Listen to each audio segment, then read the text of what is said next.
Celtic Graves Society weather.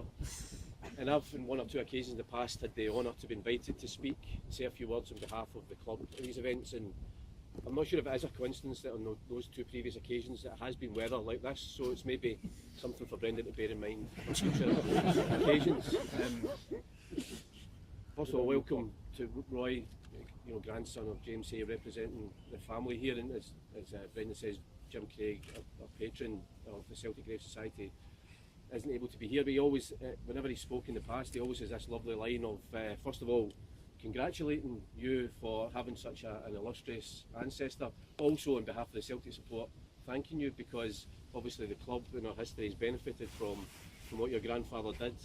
And I think, particularly in this season when we're celebrating 6 in a row, I think it is fitting that we're celebrating the captain, and we're commemorating the captain of that first great 6 in a row side.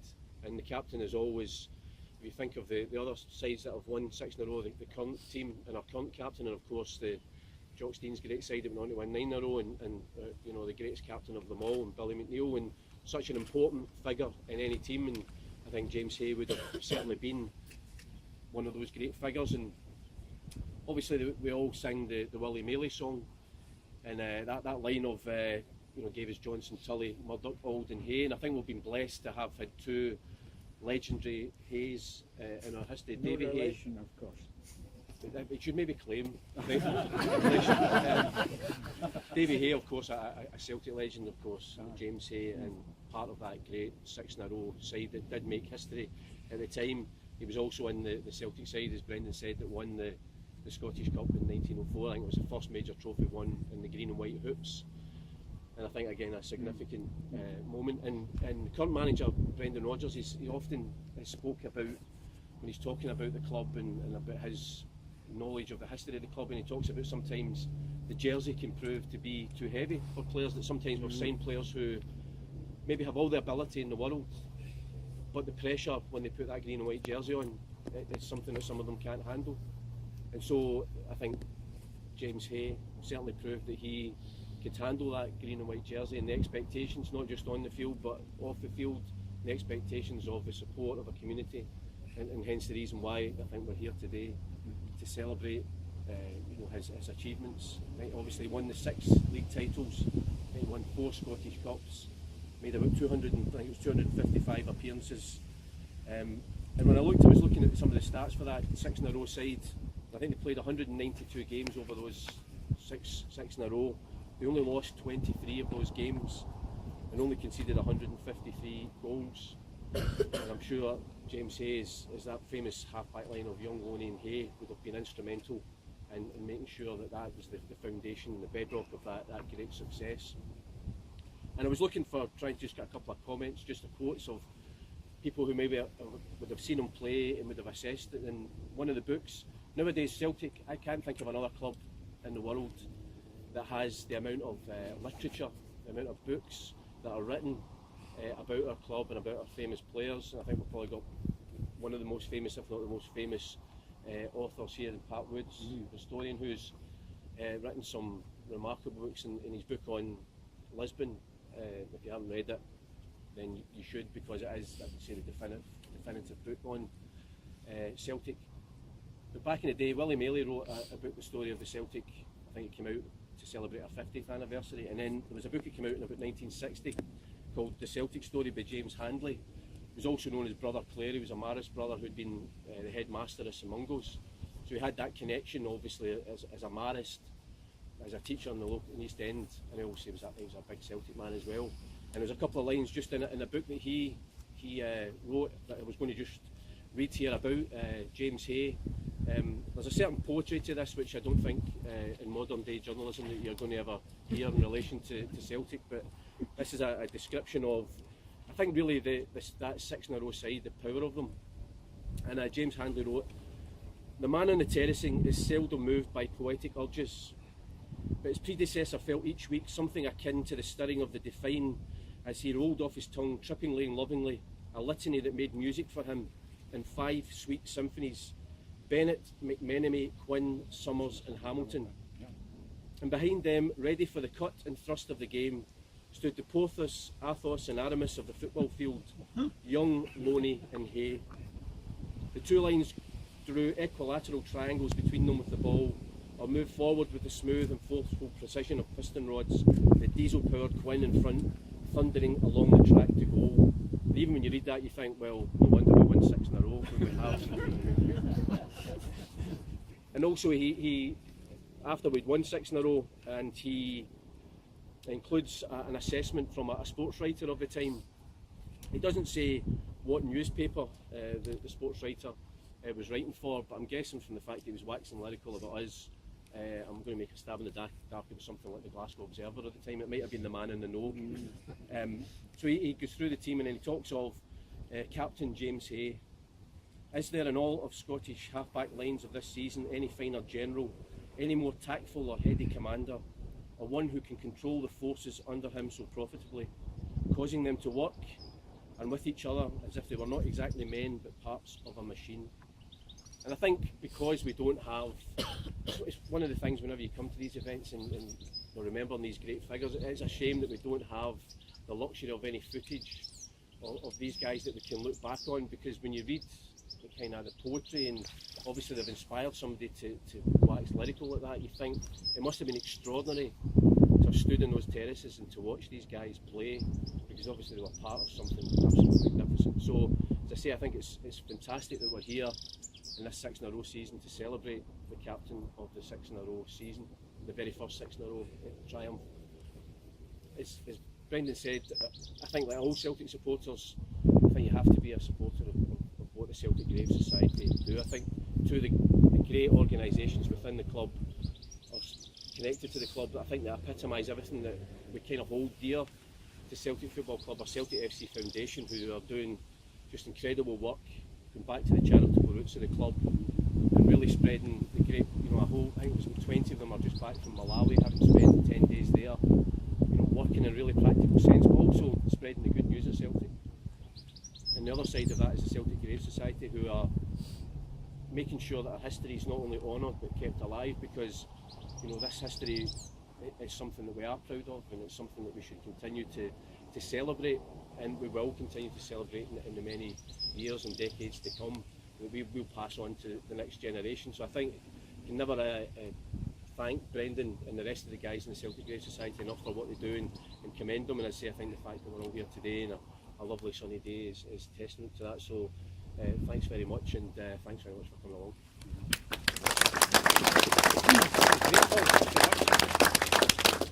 Roy, will you say a few words, please? All the way from Australia. You got a flight to catch? I'd just like to thank all of you for the sacrifice of coming out today to make this an occasion. Really appreciate this on behalf of the family.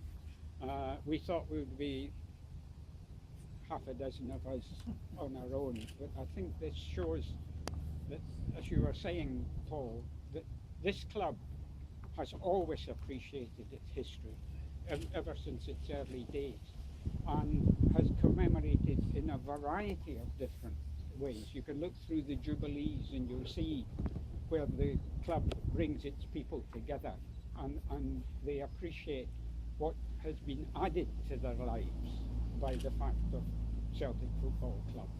Really is appreciated. Thank you both for what you did to describe and evoke the memory of my grandfather. You have missed one or two things. I mean, he had the family trait. He was notoriously slow.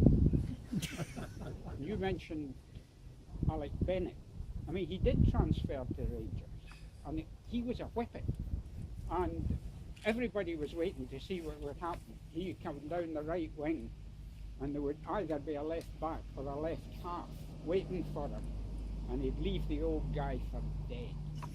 And that's what happened. It got the ball, cut down the wing, knocked it past him, put on the afterburners, as they say. And James Hay matched him stride for stride down the wing. And the fans were gasping. Had he been training? Had he learned something? No, he had his hand up Alec Bennett's shirt with his coat on. So he did play with the heat. I'd like, this would be the only occasion when a lot of people could be misled by the suggestion that Dunn came from Glossop. You'll see this in a lot of the history, and I just want to put that furphy to rest. What happened was, when he was only 18-year-old, the manager of Glossop, which is a tiny little village outside Manchester, right? They were in the first division in England at the time, and they sent their manager up to recruit some more Scots. And he must have gone through Anbank, and he picked up two of the people from Anbank, one of them being Jimmy Hay. And Jimmy Hay must have signed a document at that point. Now, it's technical. You had to be signed both by the league and by the Football Association. He only signed one at that point, and when his grandmother found out, she says, "You're no going, son, you're staying here." So he never actually went to Glossop, and Glossop would probably have forgotten all about him until he was signed by Celtic.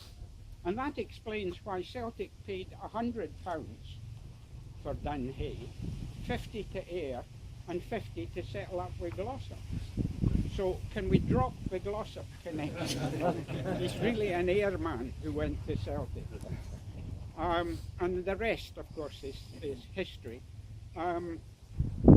He played with the Ayr club for only one season, and that was long before they joined with Ayr Parkhouse to form Ayr United. Still, some people would say the only successful amalgamation of clubs in the history of Scottish football. I don't know whether that's true or not. But then, after he went to Newcastle United in 1911, played there until football stopped during the First World War. He then came back to Ayr and played for a couple of seasons. And then he finished up managing the club. And I've been staying last night in a pub which belonged to one Tom Steen, who was, among other things, a director at Ayr and the treasurer of the Scottish Football Association. And this cussed old fella accused him of trying to bribe a referee. And when it came to the tribunal, they said, "Jimmy, you've got no evidence, you've got to apologise." You know? And he said, no, but so-and-so, asterisk, did it. And so they rubbed him out. And you wonder where I got my cussedness from? Anyway, thank you all for coming. I really appreciate this. I'm saying this on behalf of the extended Hay family. I'm meeting other extended members of the Hay family, John and his siblings and friends here. It's really been a wonderful occasion for us. Thank you all very much indeed.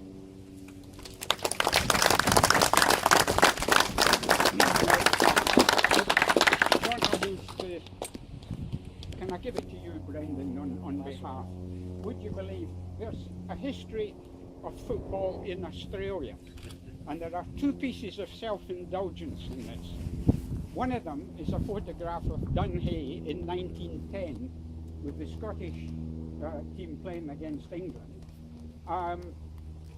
in front of 100,000+ at Hampden Park. A photograph used to contrast with the Scotland-England game that was being played in Melbourne that year, where the crowd was 6,000.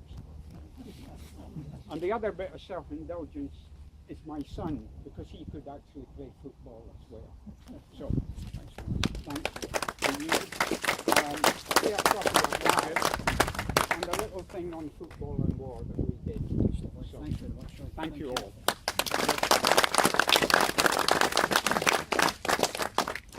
That was really incredible, Roy. Thanks very much. If anyone would like to leave some flowers at the grave.